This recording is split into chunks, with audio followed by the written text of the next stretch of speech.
Thank you, Mr. President. I want to thank you and all my Democrat colleagues for allowing some time on the floor to discuss the progress in the war and allow us as Republicans to contrast our position versus the position of retreating and announcing that we're giving up on Iraq. We've heard a lot of talk here today, and apparently there's too high a price tag for freedom. And certainly you can make an argument that it is expensive to be in Iraq.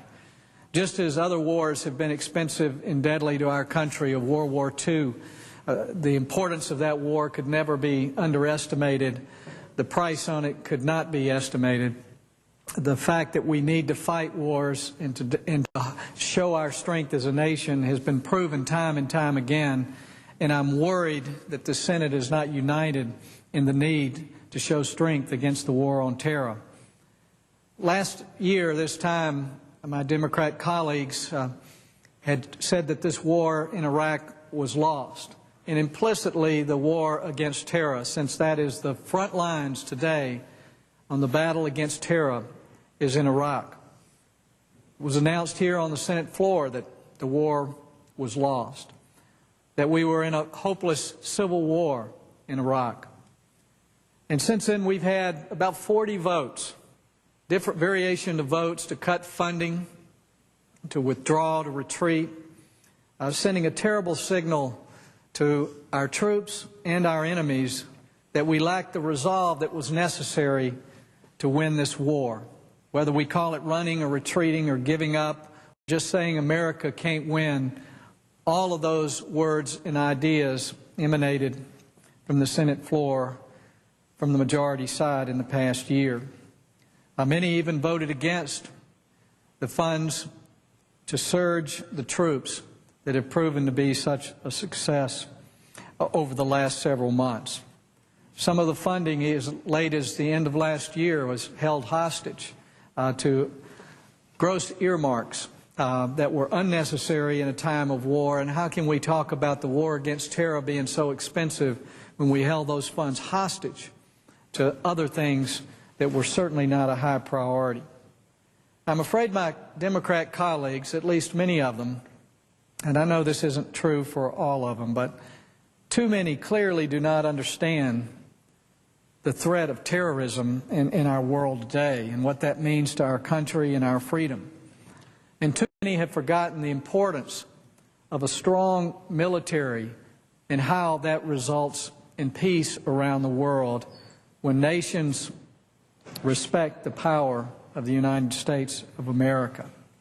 But who could respect America any longer if, after stating our resolve to stand Iraq up as a free and stable democracy, if in the middle of that challenge we decide to retreat and withdraw? The very fact that we've talked about it so many times has sent a signal of weakness that has empowered our enemies and likely put many more of our forces at risk. And I hope this is the last time that we do it this year. Everyone has a right to not like the war, to say it's too expensive, but our responsibility here in the Senate is much different than the average citizen. And when we send a signal that we're not supporting the key mission of our military, we do much to demoralize our troops and to strengthen the resolve of our enemies. And again, I hope this is the last time we'll do it. My Democrat colleagues can't have it both ways. They continue to try to say they support the mission, but everything that they actually do undermines, pulls the rug right out from under what we're trying to do.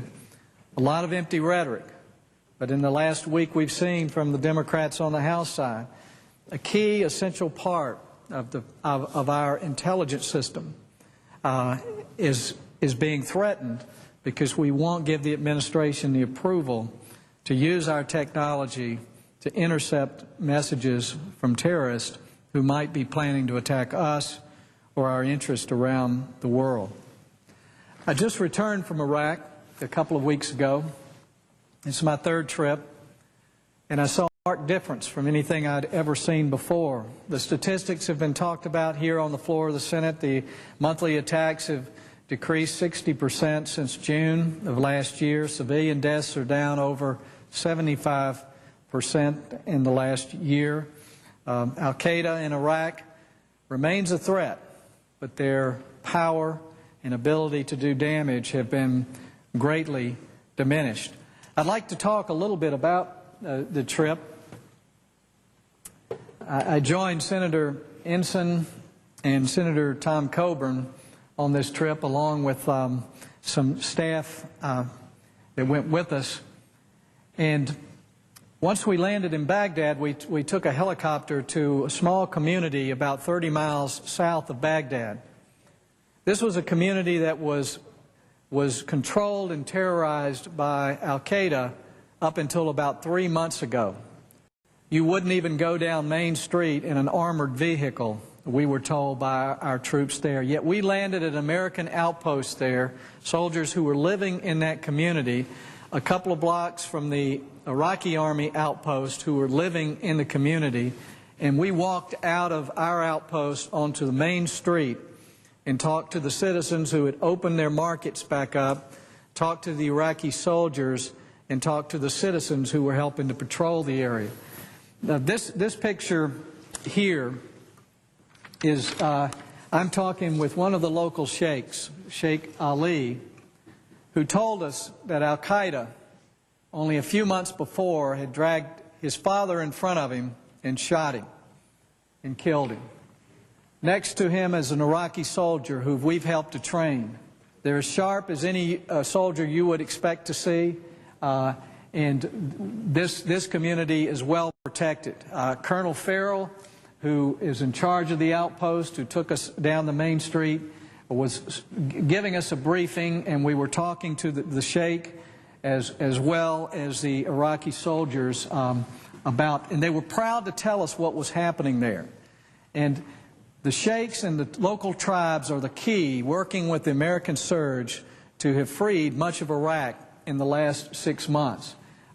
These local leaders have turned against Al-Qaeda because Al-Qaeda has done such damage and such brutality to their families and their communities. They're now working with us and helping us to defeat Al-Qaeda in that area there.